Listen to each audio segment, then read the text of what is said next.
Abertillery in Monmouthshire in Wales was a quiet mining town in the early 1920s, but that changed in 1921 when Harold Jones murdered 2 local girls.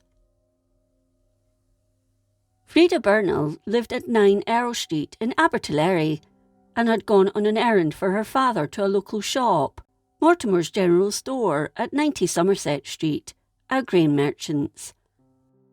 She was found dead in a back alley the following day at 19 Duke Street.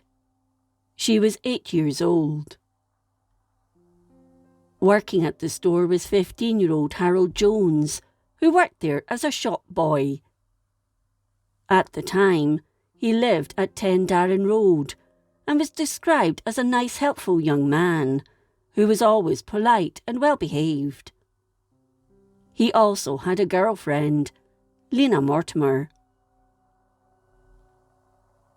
At around 9:10 a.m. that Saturday 5th February, Frida had done as she was asked by her father and had gone to the store.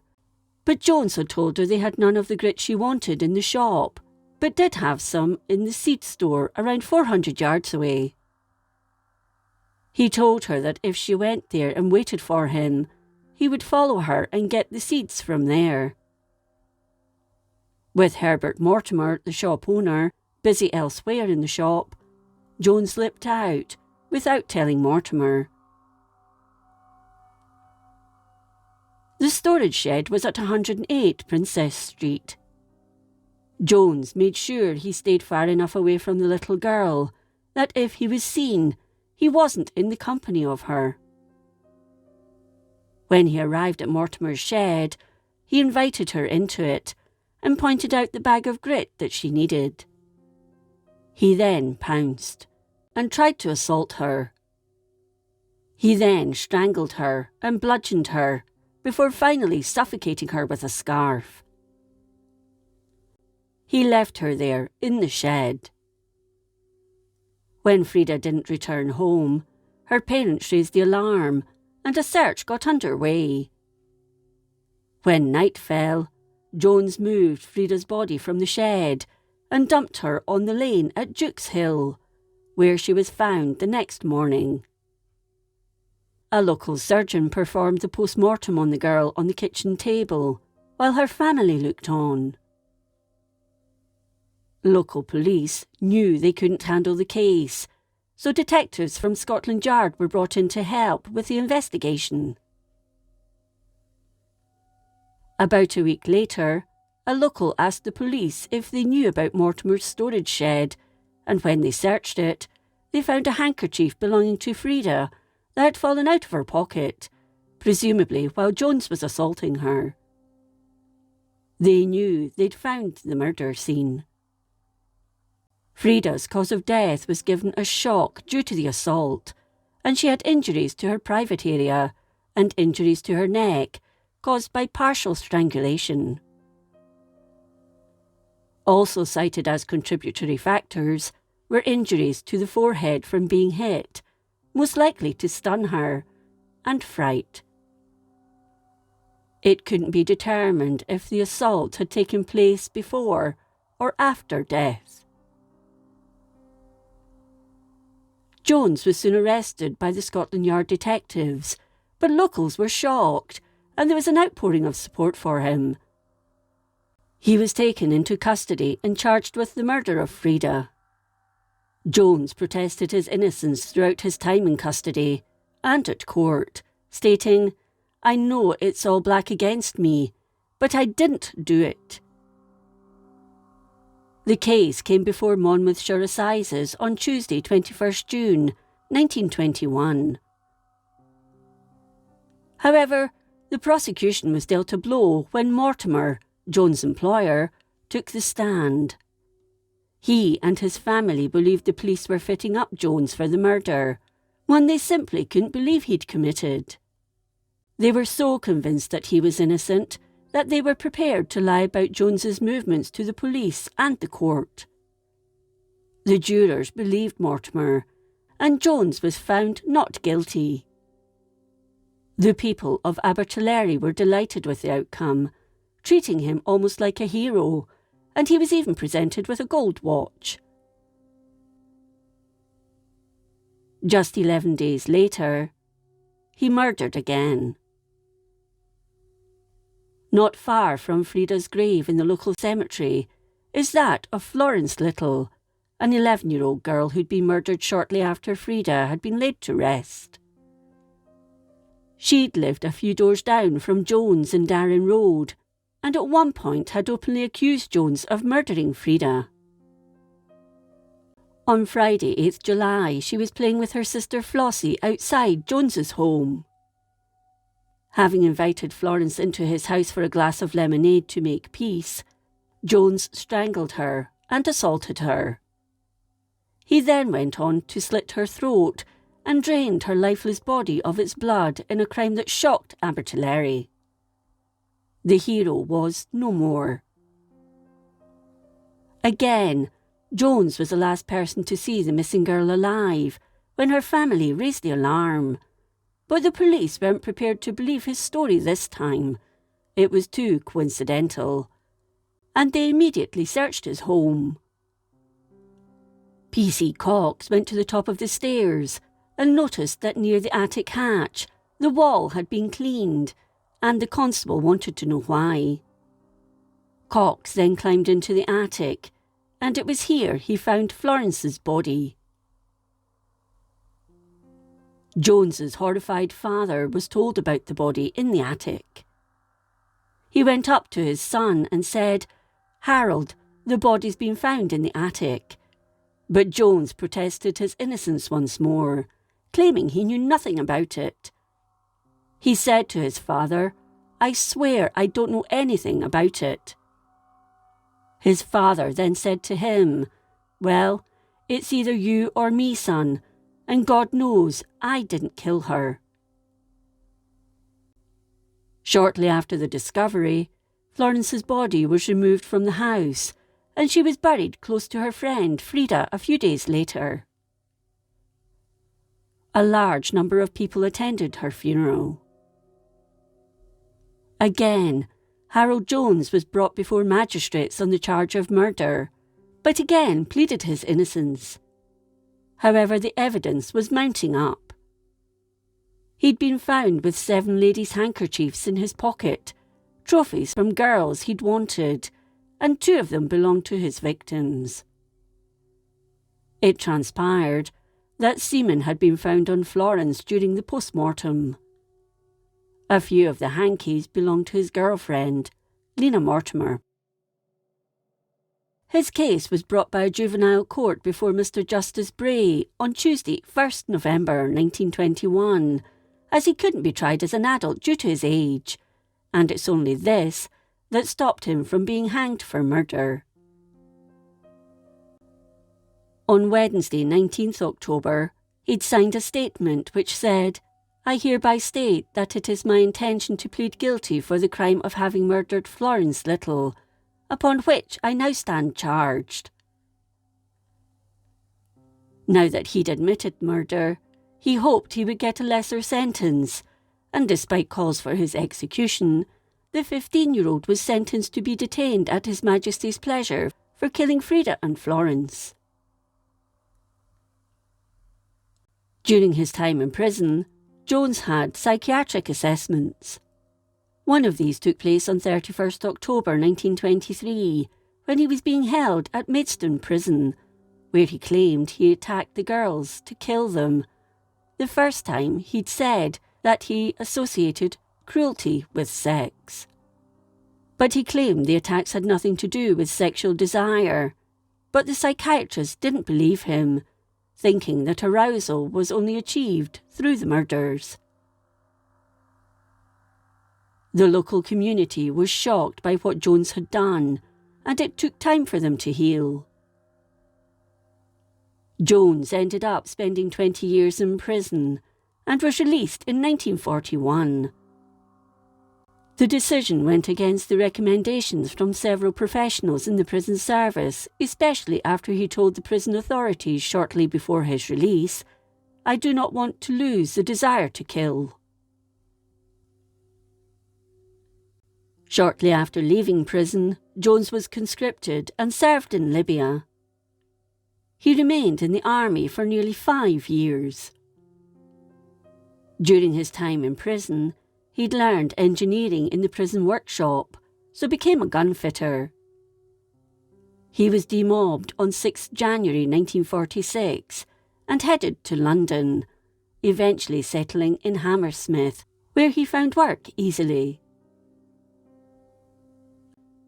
At this time, he also changed his name to Harold Stevens, his mother's maiden name, and married Muriel Ellen May Widows, a 35-year-old spinster, on Saturday 28 August 1948 at All Saints' Church in Fulham. He used his false name on the marriage certificate, but before he died, told his wife to use the name Harold Jones. During the 1960s, the Hammersmith nude murders took place, and today there is some speculation Jones may have been responsible for the killing of these 6 women. Harold Jones died on 2 January 1971, just days before his 65th birthday. Hornchurch in Essex in England rapidly expanded in the interwar years. One of the main developments was Elm Park, a private housing estate for aspiring couples and families who wanted to own their own home. Pamela Doreen Coventry had been born on 12 February 1929, but her mother died, and her father, Stanley Samuel Coventry, an electrician, remarried in 1935. By 1938, Stanley, his second wife Edith, and Pamela had moved to Morecambe Close on the new estate, although at that point Stanley was working in Scunthorpe in Lincolnshire. He'd returned home for the holidays before heading back to his work on the Tuesday after Christmas that year. Pamela was a popular girl.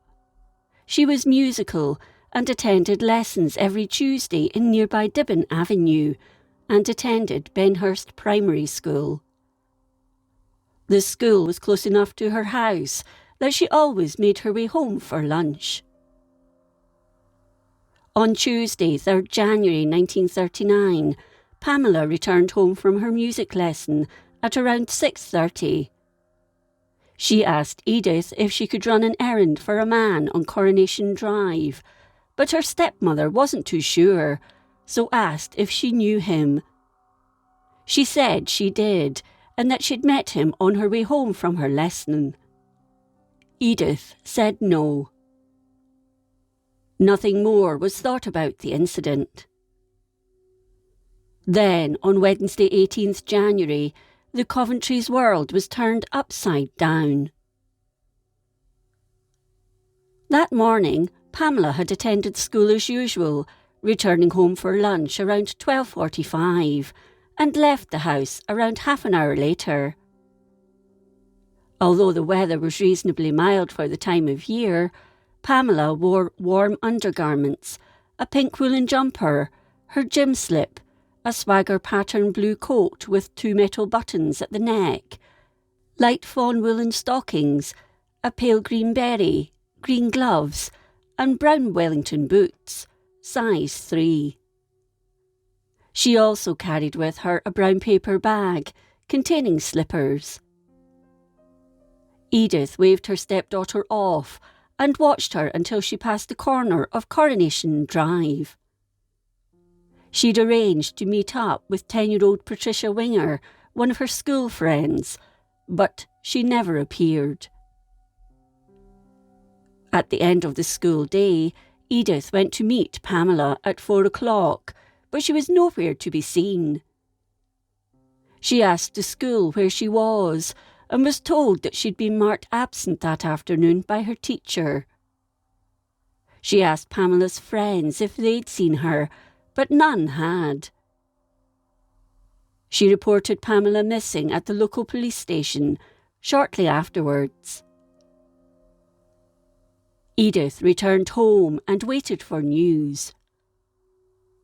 At around 10:30 that evening, the rain began lashing down, but Pamela still hadn't returned home. The following day, the girl's description was widely circulated. That morning, night watchman Charles Judge Horseman was cycling down Wood Lane, not far from Coronation Drive or Morecambe Close, when he discovered the naked body of a young girl lying on an old mattress. She'd been trussed up with 15 feet of electrical or telephone cable, with the only piece of clothing on her, her white petticoat, tied round her neck. Horseman immediately ran to the nearby home of Wing Commander Walkington of the nearby RAF base and called the police.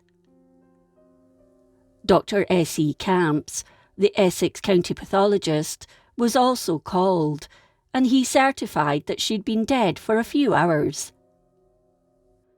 She'd also been assaulted. Immediately, Scotland Yard were called in, and along with Essex Police and the RAF, the area was scoured for clues, especially her missing clothing, with the investigation being headed up by Superintendent Knights and Detective Inspector Baker. Chief Inspector Bridger from Scotland Yard assisted the local police. Pamela was soon identified. The post-mortem was carried out by Sir Bernard Spilsbury. Pamela had been hit on the lower right jaw, where there was a large bruise, probably the result of a punch. A bruise was visible behind her left ear that may have been caused by falling against a hard surface, most likely rendering her unconscious before the assault took place. However, these injuries didn't kill her. Death was asphyxia due to strangulation by the hands, according to Spilsbury. The body was clean and dry, meaning it had been deposited at the site where she was found after the rain had stopped. During the post-mortem, when she was stretched out, a hand-rolled cigarette end was discovered, dropped by the killer. It was also ascertained she'd put up a fight and had probably scratched her killer. The metal white bangle on her right arm had also been flattened. The cable was a vital clue in the case. It was a piece of 7-strand copper wire, insulated with shiny black material. A few pieces of tarred string were tied to it at intervals, and it was surmised that it had been used to tie up a runner bean frame in a garden or allotment. There was also a piece of green cable found nearby. But neither yielded any clues about the killer. 2 days after Pamela was found, her Wellington boots were discovered in a ditch in Apscross Lane. They had been placed in a paper bag bearing the word Leonard's, the same one Pamela had been carrying with her slippers in it.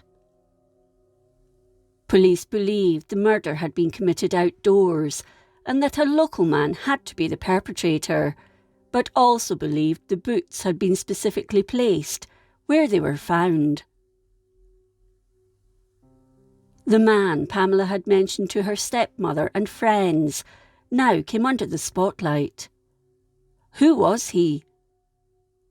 The police did house-to-house inquiries along Coronation Drive, asking people about their movements between 1 and 2 p.m. on 18th January, and one of the people they spoke to was milkman Walter Glynn. He told police about Leonard Richardson, a 28-year-old married man whose wife, Ivy, was in hospital giving birth to their second child. Richardson worked shifts at the May and Baker Chemical Factory in Dagenham and would cycle to his work, a journey of around 15 minutes. On the week of 16th January, he was working the late shift, 2 p.m. to 11 p.m, and Glynn recalled seeing him around 1:15 on the 18th of January, leaving a cafe and cycling down Southend Road, away from Coronation Drive, where he lived. He had nodded to Glynn as he passed. At the top of Wood Lane, Glynn noticed that he stopped, turned round and cycled back to Coronation Drive. He didn't see him again that day.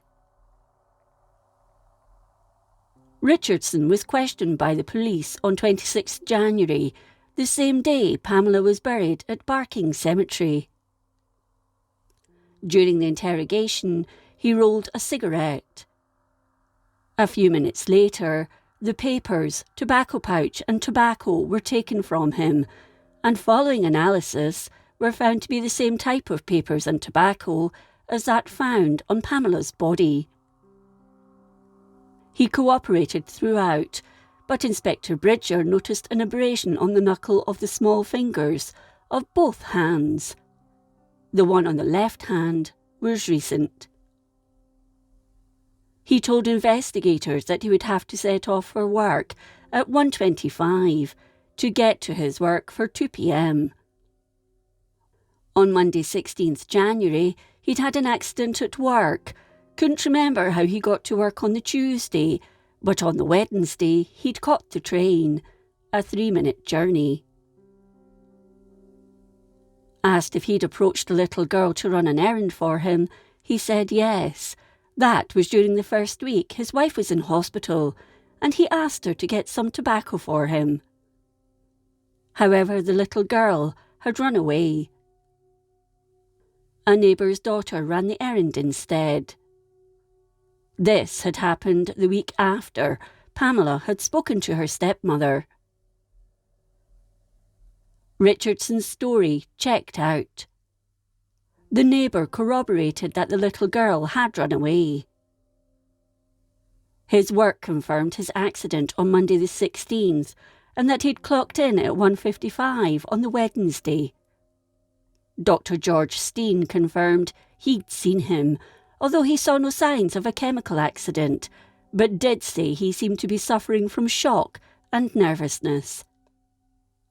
He also treated him for mild conjunctivitis. One of Richardson's neighbours saw him on 18th January running towards the train station and noticed he was wearing his psycho clips, but he stopped to remove them. She remembered the incident as she thought there was something wrong with his new baby. On 28th January, a parcel wrapped in newspaper dated 11th January was spotted by a schoolboy going over the Elm Park railway bridge, which turned out to be more of the cable that had bound Pamela, along with 2 metal buttons and a yellow badge, both of which had been on Pamela's clothing. Police were convinced Richardson was guilty. His house backed on to the half-built houses on the estate and was only a short distance from where she was found. They had also received a visit from Richardson's neighbour, Mr. Curley, who handed in a length of green cable, which had attached to it a piece of creosoted string. Curley said Richardson had given him it the previous December. He also said he'd seen him on the 18th of January, and he seemed to be worried. When asked, he told him he had private worries. On 1st February, Richardson was arrested at his work and charged with the murder of Pamela. A search of his shed was made and green cable with creosoted string was found. Adhesive tape, similar to that bound the newspaper package, was also discovered. This was all handed over to Home Office analyst Dr. G. Roach Lynch. Leonard Richardson's trial got underway at the Old Bailey in London on 27th March before Sir Anthony Hawke, Mr. Justice Hawke. He was defended by Mr. Roger Wynne and pleaded not guilty. A new witness took the stand, Mrs. Violet Cavalier, who stated Richardson had been on the same train as her on the Tuesday. He had told her he'd started out on his bike, but with the weather being foul, had turned back and decided to take the train. Ivy Richardson also told the court that the stubs found on him had been collected over the previous few weeks by her and her brother-in-law, handed over by neighbours and some found on factory floors, and these had been passed to their solicitor. Frank Hall, the general manager of the Rizla Cigarette Paper Company, had received them and noted that many had been rolled with an underturn, like Richardson's, so this wasn't as unusual as the prosecution wanted the court to believe. 3 days later, the jury found Richardson not guilty of the murder of Pamela, and after a short break, he returned to his work. The Beast of Hornchurch, as the killer was dubbed, was never found, and 9-year-old Pamela Coventry's murder remains unsolved to this day. On Thursday, 5th December 1867, 29-year-old solicitor's clerk Frederick Baker appeared before Mr. Justice John Mellor at Winchester, accused of the murder of Fanny Adams at Alton. The prisoner stood in the dock and faced the judge. He was described as being a young man of average height, but his clothes were well worn. Holding his head high in what was described as a defiant manner, he had a pale complexion, a prominent nose, with a receding chin and forehead, which were exaggerated by the fact his long black hair had been swept back, and he was clean-shaven. When the charge was read out, Baker pleaded not guilty in a faint voice. Fanny Adams was the daughter of George Adams, a bricklayer, and his wife Harriet. She'd been born on 30th April 1859 and lived at Tanhouse Lane in Alton in Hampshire with her 5 siblings. She was described as tall, comely and intelligent, but looked older than her 8 years. 8-year-old Minnie Warner told the court that she, along with Fanny Adams and her younger sister Lizzie Adams, were playing in a meadow known as Flood Meadow that sunny afternoon of Saturday 24th August 1867. She said that Baker had approached the girls from behind and gave Minnie a penny halfpenny and gave Fanny some of the halfpence. He then went on to give 2 of the girls 2pence and told them to go home and spend the money. He even picked some berries for them. He then picked up Fanny, but she was shouting that she wanted to go home to her mother, but he was having none of it, and carried her down into a hollow. Minnie had watched as the pair went into the hop garden belonging to Mr. Chalcraft through a gate, still carrying the little girl. Minnie and Lizzie then headed towards home. When she reached her house at around 5 o'clock, she told her mother, Martha Warner, about the incident. She also told her she'd seen the same man on the Saturday before the murder, when she, Ellen White, and Lizzie Adams had been playing there. Fanny's mother, Harriet, noticed that her daughter hadn't come back with the other girls, so had asked Jane Gardner if she'd seen her. Mrs. Gardner lived in the same street, and she too had noticed Fanny hadn't come back. She asked Lizzie and Minnie, but they didn't know where she was, but they recounted what had happened earlier in the day. Mrs. Gardner and Harriet went looking for the missing girl and saw Baker at the top of the meadow, as if coming from the hollow. She recognised him. She asked if Baker had seen her daughter, but he replied he'd given her 3 halfpence. She had returned home as far as he was concerned, and she watched as Baker made his way from the meadow and over a bridge towards Basingstoke Road. She never saw him after that. She would later identify her daughter's stays, petticoat and hat, while her husband, George, identified his daughter's body. Sometime between 7 and 8 that evening, a search party, including Harriet, went looking for Fanny. It was Thomas Gates, a local labourer and war veteran, who made the first discovery that something was very wrong. He found a piece of her dress, covered in blood. Curious, he went into the hollow, and there he was met with a gruesome sight. He found a head with long hair lying on 2 poles. He then picked up a leg and a thigh, and around 16 yards away he found the torso, which had been cleaned out. The police were called.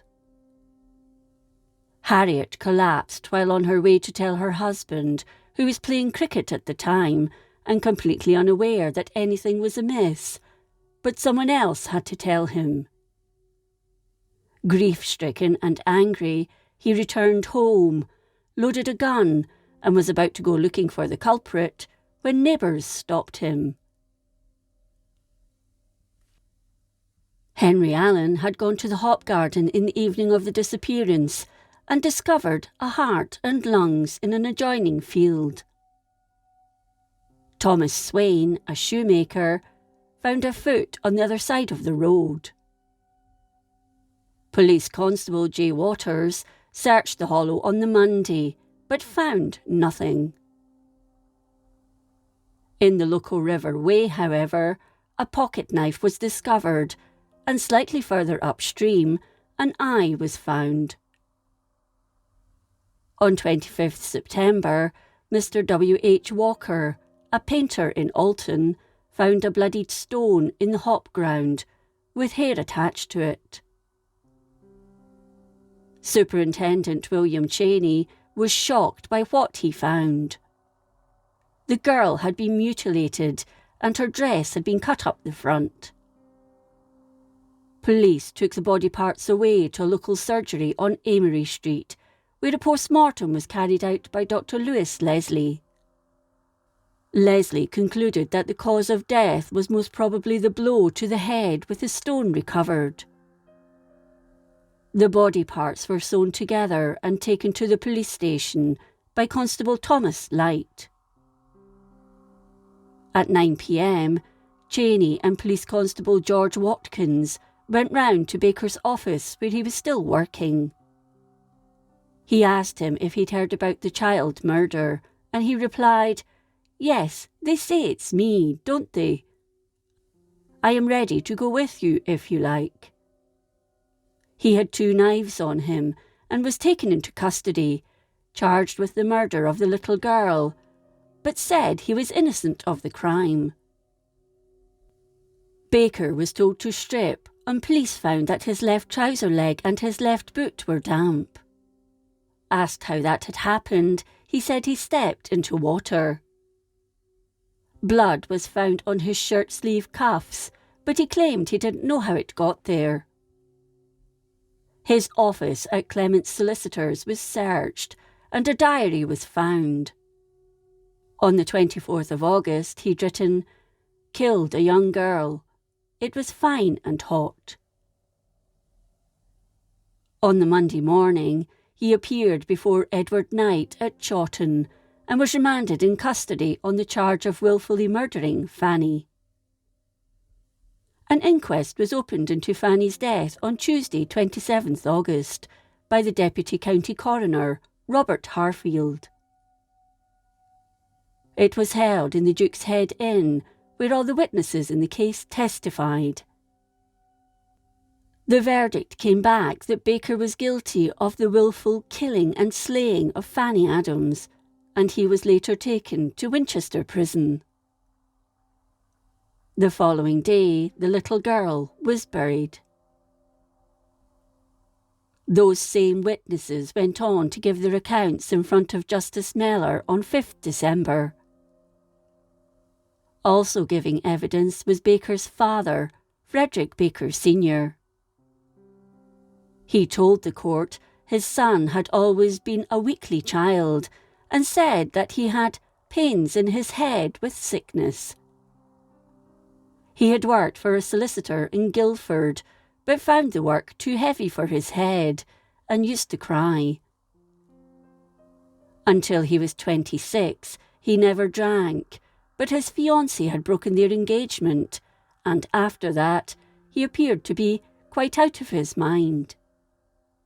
He'd disappeared in April 1865, and his father had had no idea where he'd gone. He also feared he would take his own life. He went on to say that his son had been the director of a savings bank, secretary of a debating society, and had been a Sunday school teacher for 12 years. Baker's sister, Mary Ann, corroborated her father's statements. Several others testified that he'd had mental health issues and was often in low spirits and melancholy. The following day, Friday 6 December, Baker was found guilty by the jury in just 15 minutes and sentenced to death. A plea of insanity was lodged, but this was rejected. On Tuesday, 24th December 1867, Baker was led to the gallows, where he was hanged by well-known executioner William Calcraft. A few days beforehand, he confessed to the killing, adding he was drunk at the time, as Morris Biddle, a junior clerk at the solicitor's office, had testified when he'd seen him on the day of the murder. He'd left his office at 1:30 and had made his way across the flood meadow to the first stile. He confessed to paying the children, taking Fanny, and murdering her. He'd used the pocket knife found on him to dismember her body, stating he'd sharpened it a few days beforehand. When he met people, he'd had to hide his bloodied hands under his coat, then had washed them at the river. He'd returned to the office and washed the knives, but Dr. A.S. Taylor, an eminent doctor at Guy's Hospital in London, had examined it, along with all the clothing discovered at the scene in October, and found a single speck of blood on one of the knives. Cheney then went back to the scene and completed his task.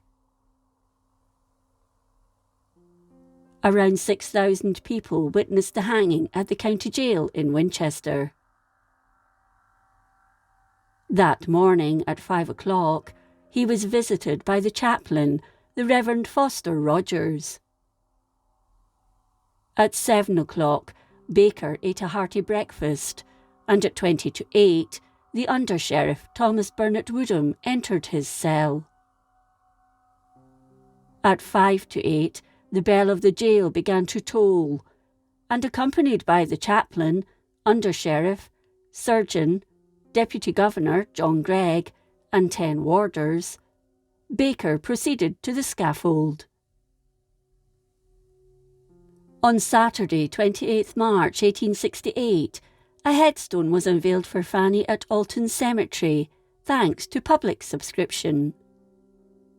It reads, "Sacred to the memory of Fanny Adams, aged 8 years and 4 months, who was cruelly murdered August 24th, 1867.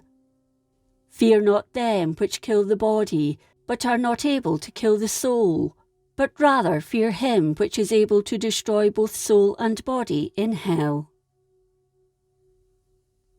It is rather unfortunate that it's from this case the phrase Sweet Fanny Adams or Sweet F.A. comes from. On a cold February evening in 1906, a young girl was seen near her grandparents' home by her friend at around 7 o'clock. Just before midnight, her dismembered body was found. Jeanne van Kalk was born on 17 September 1897 to Françoise van Kalk, a single mother in Brussels in Belgium. Her father, a typographer with Le Soir newspaper, abandoned his pregnant partner and never knew his daughter.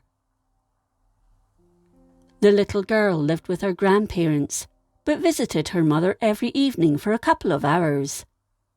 Usually she was accompanied to the house at the corner of Baudouin Boulevard by her grandfather, but he was busy on the evening of 7th February. He worked for a tram company, but in the evenings worked for the Royal Flemish Theatre as its director, but the little girl felt she was old enough to make it to her mother's house alone. She knew her mother would worry if she didn't turn up. It wasn't too far anyway, so she left at 6:30 on her own, dressed in her coat and a blue woolen hat. But she never arrived at her mother's house. At around 1:45, Joseph Eilenbosch, a machinist from the Théâtre de l'Alhambra, and his son were walking home when they came across a suspicious package outside the house at 22 Rue des Hirondelles, Swallow Street.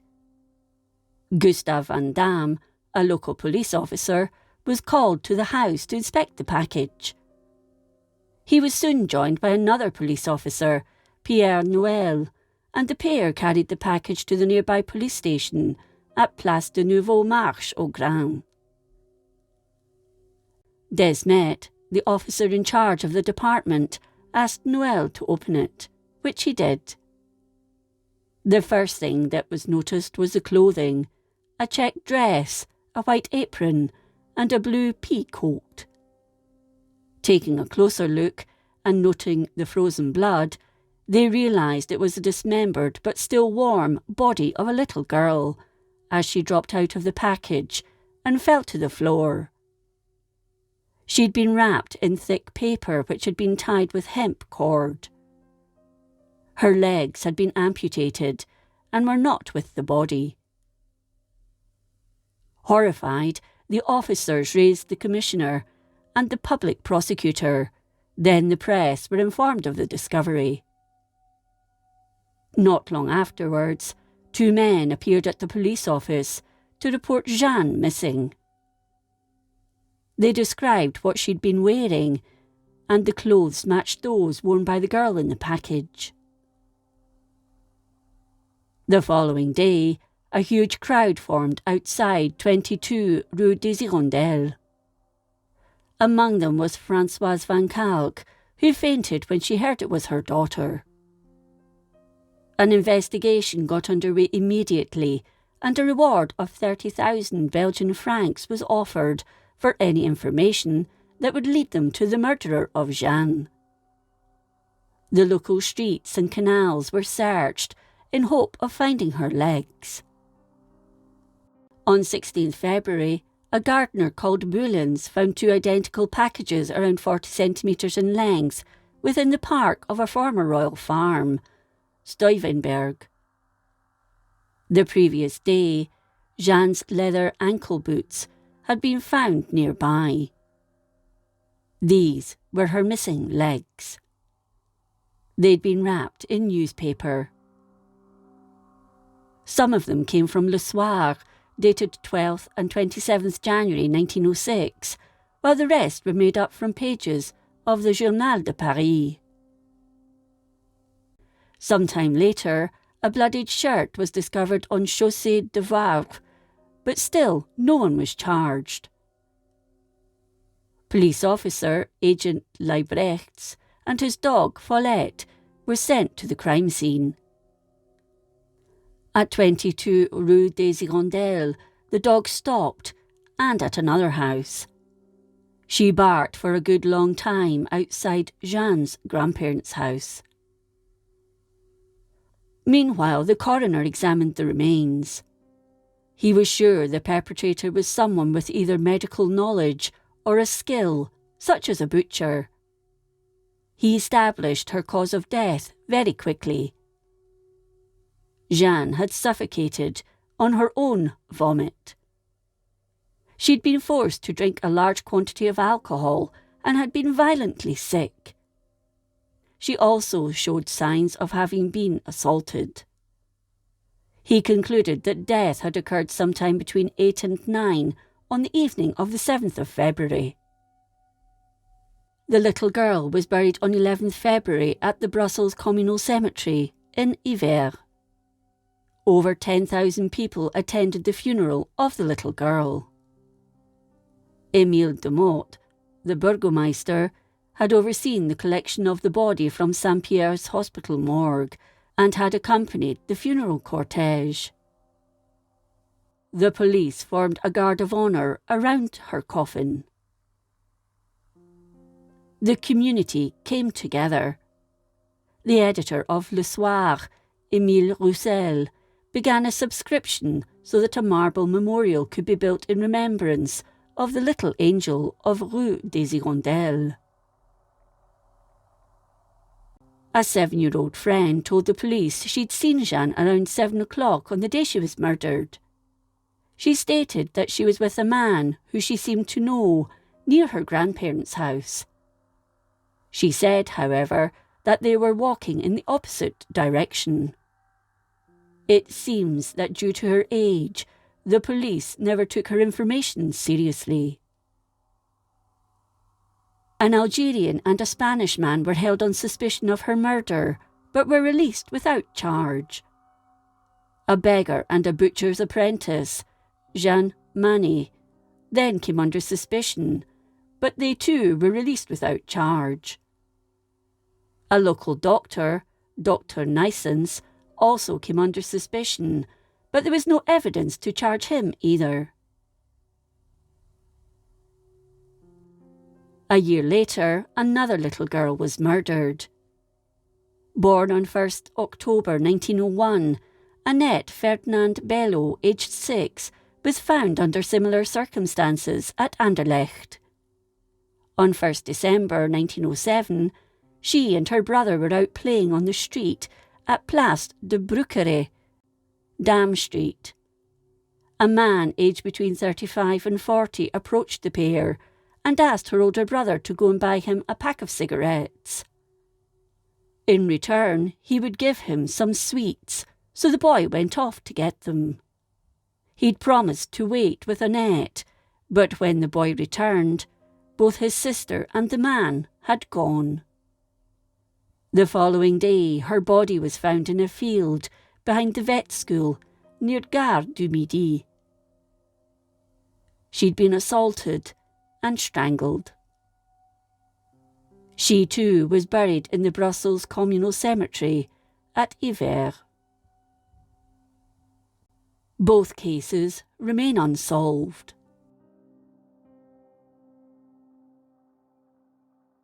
The murder of Nellie Clark at Birkenhead near Liverpool in England in January 1925 shocked not only the local community, but the UK as a whole. At the time, it was seen as safe to send your children on errands at night, but this case changed people's attitudes. John Wallace Clark had been born in Govan in Glasgow in 1886. He joined the Highland Light Infantry, but was killed in France during World War I on 25 September 1915, leaving his wife, Sarah Ann Wood, whom he'd married at Govan in 1910, to look after their children, John and Nellie, at their Glasgow home. Widowed at a young age, Sarah then met and married Peter Carr in Glasgow in April 1918. He was a sheet metal worker who became stepfather to the children. However, it was difficult for him to find work in the city so the family upped sticks and moved to Birkenhead near Liverpool, where he found work at Camel Laird's on a casual basis. But at least money was coming in. The family finally settled at 16 Burn Avenue in Birkenhead, and soon were involved in the local community. Neighbours liked them, and the children were always well presented and well cared for. 11-year-old Nellie Bellwood Clark attended Ionic Street School, renamed later as Rockferry Primary, where she loved to do Highland dancing and was popular with her peers. She was a pretty girl with piercing blue eyes and a gentle demeanour. According to her teacher, she was a conscientious girl, although somewhat shy. On Saturday, 10th January 1925, the local mayor held the annual Christmas party for children who'd lost a parent during the war. Nellie attended the party along with her 13-year-old brother, John Wallace Clark Jr., where games were played and presents given out by Father Christmas. John got a harmonica, while Nellie received a doll, which she called Betty. Delighted with her new toy, the two children happily made their way back home, arriving at around 7:15 p.m. Shortly after they arrived back, Sarah asked Nellie to nip to the local bakery, and at 7:45 she left. Sarah then asked John to go after her and tell her to pick up some cakes as well. The two returned at 8 p.m, laughing and happy. At 8:10, she was then asked to go to a second-hand clothes shop at 201 Old Chester Road, run by Sarah Sorahan, under the business name of Mrs. Johnson. It was only a 15-minute walk, and although it was dark and cold, the little girl did what was asked of her without question. John asked his mother if he could go too, but she was adamant that he stay put, as there was no knowing what time they'd get back if they went out together. Wearing her red tam-o'-shanter hat, a red and white striped dress, and her warm coat, Nellie set off. It was the last time they would see her alive. By 9:15 that night, Sarah had become anxious. Nellie hadn't returned home, and she should have been back long ago. Sarah put on her coat and headed to the shop, knocking on the door loudly. Miss Sorahan, the owner of the shop, told her that Nellie had indeed been there but had left over an hour beforehand. Sarah and Peter then began searching for the little girl, but when there was still no sign by midnight, they went to the police station and reported her missing. The police suggested that she may have gone to a friend's house, but they should come back in the morning if there was still no sign. Sarah, Peter and their neighbours began searching, without the help of the police. It was out of character for Nellie, and they knew something just wasn't right. Doors were knocked on, but to no avail. The couple informed the police that there was still no sign of Nellie, and it was then the police acted quickly. They distributed posters throughout the area with a description of the missing girl. At around 8:20 that Sunday morning, painter and decorator Martin Doran, who lived at 1 Highfield Grove in Rockferry, opened the door at the back of his terraced house to let his dogs out into the alley. As they pushed their way out, Doran noticed something from the corner of his eye. The body of a young girl had been propped up against a telegraph pole, sitting with her head slumped forward. It was Nellie Clark.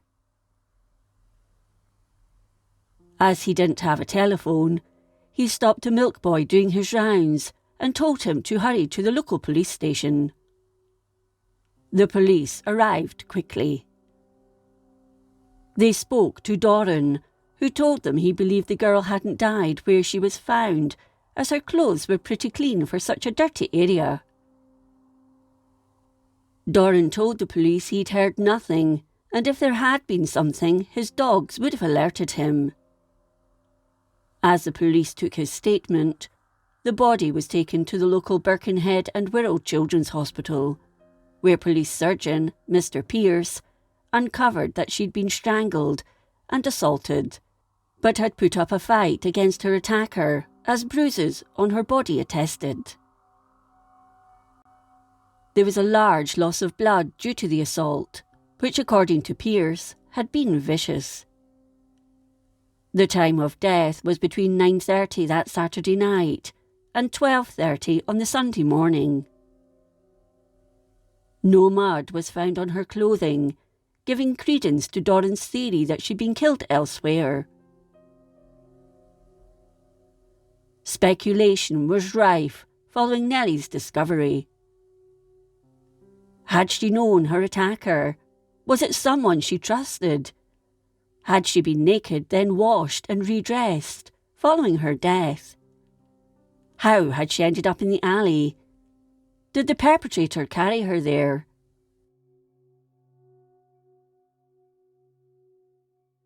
The Chief Constable of Birkenhead, Captain A.C. Dawson, called in the help of Liverpool CID.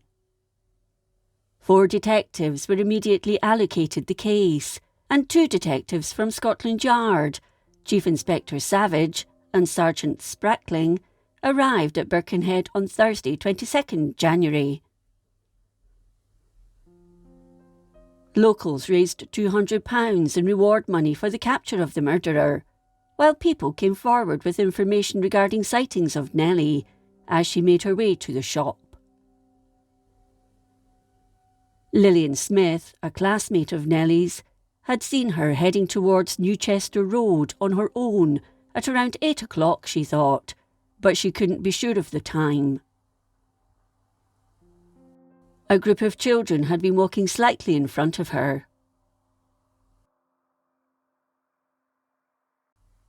A Mrs. Green of 88 Spencer Avenue also told police there had been a loud knock at her door that Saturday evening at around 9:50, followed by her letterbox being rattled. She then heard a loud scream, but by the time she opened the door, the street was silent. Her son, Robert, corroborated her story, but told police he'd also heard a girl frantically call out, "Father Christmas is after me, let me in." A taxi driver came forward saying he'd picked up a man at 10 o'clock who was acting suspiciously, describing him as being in his early 40s, around 5'10", smartly dressed, slim with dark hair, but not someone from the area. He told the taxi driver to take him to St Paul's Road quickly. This man had also been seen by the manager of Milne's butcher's shop with Nellie. Nellie had been walking towards Bedford Street, Rockferry, with a tall, smartly dressed man, the same description the taxi driver gave.